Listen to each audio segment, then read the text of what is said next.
हर हर महादेव साथियों, मैं रणवीर। और देखिए, कांग्रेस या राहुल गांधी या प्रियंका गांधी या सोनिया गांधी को यूं ही बदनाम किया जा रहा है भाई। यूं ही मतलब राहुल गांधी को ताना कसा जाता है कि तुम मतलब तुम्हारे पीढ़ी दर पीढ़ी एक ही पीढ़ी की सत्ता चली आ रही है, या तुम्हारा ही कब्जा है कांग्रेस पे, या तुमने ही पूरे देश को ये कर दिया। भाई वही काम बीजेपी भी कर रही है।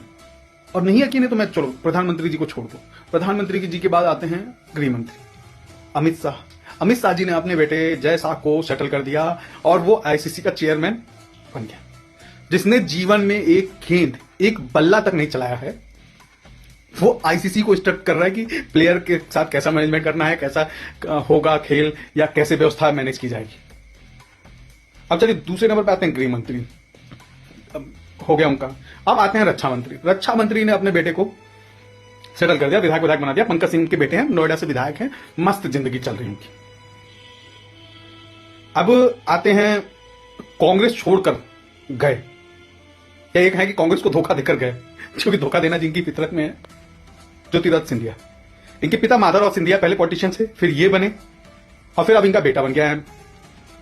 तो कहां से कांग्रेस ही गुट्टी पिला रहे हैं जनता को, या कांग्रेस के नाम पे ही जनता को चूतिया बना रहे हैं। भाई ये भी तो वही काम कर रहे हैं, ये कौन सा अलग कर रहे हैं? सिर्फ राहुल गांधी जपते रहते हैं। भाई राहुल गांधी जपने से ज्यादा देश में बेरोजगारी, गरीबी, मेडिकल, इन सब पे ध्यान दो भाई। चलो इनसे तो छोड़ो, इनमें सबसे बड़ा जो ब्लंडर व्यक्ति है वो नितिन गडकरी। भाई साहब मेरे को ना मतलब जेन्युइन ये लगता था कि भाई बीजेपी या कांग्रेस सब में चुप हो सकते हैं, लेकिन सबसे ईमानदार यही बंदा होगा। लेकिन इसने तो एकदम मतलब इन्होंने तो एकदम पता है प्रो लेवल का वो कर दिया। प्रो लेवल का कैसे करा कि भाई रुक जा, मैं ऐसे इलीगल रूप से तो नहीं कमाता हूं, मैं तुमको लीगल रूप से कमा के देता हूं, मेरे बच्चों को सेटल करता हूं।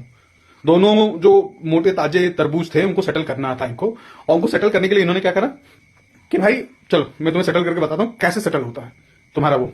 तो दुनिया भर के, भारत भर के लोगों की गाड़ियों की वोट लगवाती, और वोट लगवाने के बाद अभी बोले मैं तो क्या साल का 200-250 करोड़ कमाता हूं, मेरे को मेरे बच्चों को तकलीफ नहीं है। उनको राजनीति में आने की जरूरत नहीं। अरे भाई तूने 4-5 हजार 10,000 करोड़ का उनको मालिक बना दिया, उनको राजनीति करने की जरूरत है। तो ब्याज पे अगर पैसा बांट ले तो एक लग्जरी लाइफ जी सकते हैं। आप समझ रहे हो कि पूरे भारत भर के लोगों की बलि चढ़ाकर E20 इथेनॉल ब्रांडिंग करके, और इन्होंने पूरे भारत भर के लोगों की, आम जनता की, जिसमें 60% आम जनता है, उनकी वोट लगा दी। इंजन, दुनिया भर के प्रॉब्लम्स आ रहे गाड़ियों में, इनको उससे कोई लेना देना नहीं। और पेट्रोल 1 रुपया सस्ता, 98 रुपया सस्ता नहीं हुआ उससे, बल्कि इथेनॉल ब्रांडिंग की कॉस्ट ज्यादा है। इन्होंने इनके खुद के उसमें माना है, और उसके बाद भी ये कहते हैं कि हम ईमानदार हैं। भाई राहुल गांधी को बार बार गाली देने के बजाय पहले तुम्हारे खुद के गिरेबान में झांको ना यार, तुम क्या कर रहे हो? गडकरी जी के आधे से अधिक ब्रिज ढह रहे हैं, और मध्य प्रदेश के भोपाल के आसपास सिंधिया जी ने कोई उद्घाटन किया था, वो खुद पुल ढहा हुआ है, और उसके बाद ये ज्ञान देते हैं। चलिए अब इसके साथ ही इस वीडियो को समाप्त करते हैं, और आपसे ये निवेदन करते हैं कि प्लीज वीडियो को शेयर कीजिए, मुझे मेरे पेज को फॉलो कीजिए, और कमेंट कीजिए, और बताइए अपना व्यू कि सिर्फ राहुल गांधी को दोष देने से ही क्या समस्या का हल होगा, या खुद भी ये कुछ करेंगे। हर हर महादेव।